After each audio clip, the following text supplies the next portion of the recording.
ಓಂ ಹಂ ಹನುಮತೆ ನಮಃ. ನಮಸ್ತೆ ವೀಕ್ಷಕರೇ, ನಾನು doctor Vinutha Rajesh. Star destiny ವೀಕ್ಷಕರಿಗೆ ಎಲ್ರಿಗೂ ನನ್ನ ಕಾರ್ಯಕ್ರಮಕ್ಕೆ ಸ್ವಾಗತ. ಎಲ್ಲರೂ ಹೇಗಿದ್ದೀರಾ?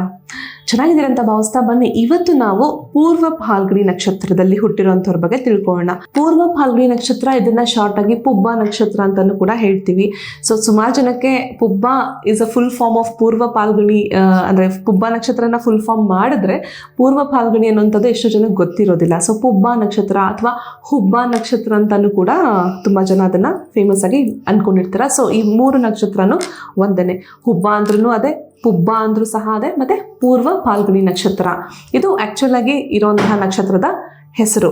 ಸೊ ಈ ನಕ್ಷತ್ರ ಸಾಮಾನ್ಯವಾಗಿ ನೀವು ನೋಡಬಹುದು ಸಿಂಹ ರಾಶಿಯಲ್ಲಿ ಕಾಣಿಸ್ಕೊಳ್ಳುತ್ತೆ. ಅಂದ್ರೆ ಸಿಂಹ ರಾಶಿಯಲ್ಲಿ ಹುಟ್ಟಿರುವಂತವರ ಒನ್ ಆಫ್ ದ ನಕ್ಷತ್ರ ಇದು. ಆ ಒಂದು ರಾಶಿಯಲ್ಲಿ 3 ನಕ್ಷತ್ರಗಳ ವಿಂಗಡಣೆ ಇದೆ. ಇದು ಒನ್ ಆಫ್ ದ ನಕ್ಷತ್ರ, ಪೂರ್ವ ಫಾಲ್ಗುಣಿ ನಕ್ಷತ್ರ. ಈ ನಕ್ಷತ್ರದ ಅಧಿಪತಿ ಬಂದು ಶುಕ್ರ. ಸೊ ಶುಕ್ರ ನಕ್ಷತ್ರ ಇರುವಂತಹ ರಾಶಿ ಸಿಂಹ ರಾಶಿ. ಸಿಂಹ ರಾಶಿಗೆ ಅಧಿಪತಿ ಸೂರ್ಯ.